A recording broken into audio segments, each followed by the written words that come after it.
కాశ్యపుడి చేత అభిమంత్రింపబడినది. కశ్యపుడి చేత. కశ్యప ప్రజాపతి ఎవరు? నారాయణాంశ సంభవుడు, పరమేశ్వర అనుగ్రహమునకు పరమ పాత్రుడు, సాక్షాత్ పరమేశ్వర స్వరూపుడు అయినటువంటి ఎవరున్నాను మహానుభావుడు పరశురాముడు. ఆయన క్రోధావతారంతో పరమేశ్వరుడి యొక్క అనుగ్రహ స్వరూపం ఆయన పరశురాముడు. ఆ పరశురాముడు 21 పర్యాయాలు 7 మూలలు అన్నాడు. 21 పర్యాయాలు భూమండలంతా ఆయన తిరిగాడు, క్షత్రం చేశాడు.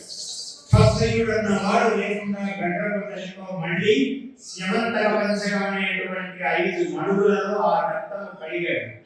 ఆయన ఇంకా ఈ లోకము ఏమీ అవసరం లేదనుకున్నాడు. మహేంద్ర పర్వతంలో వెళ్ళాడు, కూర్చున్నాడు. ఆ మహేంద్రగిరి పైన ఈ తపస్సు చేసుకుంటూ ఆయన కూడా చిరంజీవుల్లో ఒకడు, పరమేశ్వర అనుగ్రహ పాత్రుడు ఆయన. అందువల్ల ఆయన మహేంద్ర పర్వతం మీద కూర్చున్నాడు. ఈ భూమండలం అంతా ఆయనే జయించాడు. మొత్తం ఆయన అధీనమే. ఎవరితో ఒకరికి పరిపాలన ఇవ్వాలి కదా. ఆయన సరే కూర్చున్నాడు. కశ్యప ప్రజాపతి వచ్చాడు, బ్రహ్మగారు. ఆయన యాగం చేయిస్తే మనం ఏదైనా దక్షిణం తాంబూలం ఇవ్వాలి కదా బ్రాహ్మణోత్సవానికి. అలా కశ్యపుడే సాక్షాత్తు ఆయన ప్రజాపతి. ఈయనేమో సామాన్యుడు. ఆయన దగ్గర కశ్యప ప్రజాపతి కూర్చుని యజ్ఞం చేయించాడు. యజ్ఞం అంతా చేయించిన తర్వాత ఏం కావాలని, నాకు యజ్ఞ దక్షిణ ఇవ్వాలి కదండి, తీసుకో ఏం కావాలన్నా. శ్రీపాద మొత్తం ఆయన శ్రీపాదరణి దాస్యామి దుర్గం అన్నట్టు ఇప్పుడు సర్వభూమండలం దాస్యామి అన్నాడు.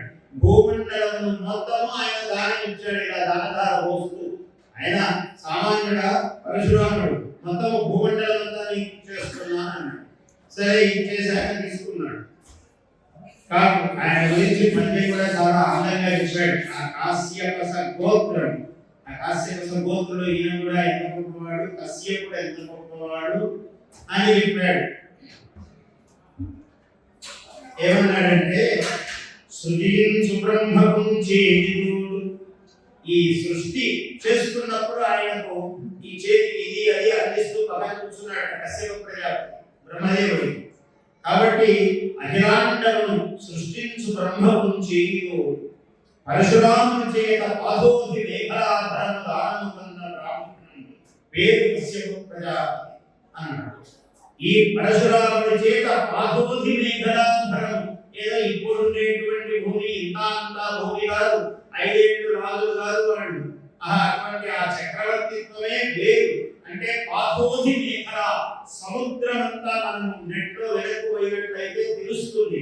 కొన్ని వేల సంవత్సరాలు వెనక్కు పోతే మనము అంత భూమి అంతా ఒకటే ఉంది, చుట్టూ నీళ్లు ఉన్నాయి. సముద్రం చుట్టూ ఉంది తప్ప మధ్యలో సముద్రం దాటితే భూమి ఇట్లా లేదు ఒకనాడు.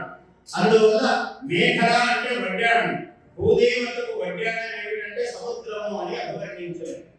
పరశురాముని చేత పాదోధి మేఘల, పాదోధి అంటే సముద్రం, సముద్రమే వడ్డాణముగా కలిగినటువంటి భూమిని పరము దానము ఉన్న బ్రాహ్మణుడు అంత భూమిని దానముగా తీసుకున్నాడు కశ్యప ప్రజాపతి. అందుకని సరే ఆయన దానం ఇచ్చిన తర్వాత మరి ఆయన నిలబడ్డాడు. మరి స్వామి నా భూమి మీద లేనట్టుంటారు, నాకు ఇచ్చినారు కదా, నాకు ఇల్లు నాకు ఇచ్చాక నా ఇంట్లో బయట మీరు ఉంటే ఎట్లా బయటికి పోవాలి కదా. చాలా మర్యాదైన ప్రశ్నే. వెంటనే ఆయన చేశారు, యజ్ఞం దగ్గర స్క్రోలు ఉన్నాయి, అందులో సుక్కు తీశాడు. తీసి ఒక్కసారి ఇలా సముద్రం ఎందుకు విసిరాడు. సముద్రుడు భయపడి స్వామి ఏం కావాలన్నాడు. కొత్త భూభాగం కావాలన్నాడు. సముద్రంలో నుంచి కొత్త భూమి బయటికి వచ్చింది. అదే మహేంద్ర పర్వతము. అక్కడికి వెళ్ళిపోయాక ఆయన, అది కేరళ రాష్ట్రం, గరిట ఆకారంలో ఉంటుంది ఆ భూమి.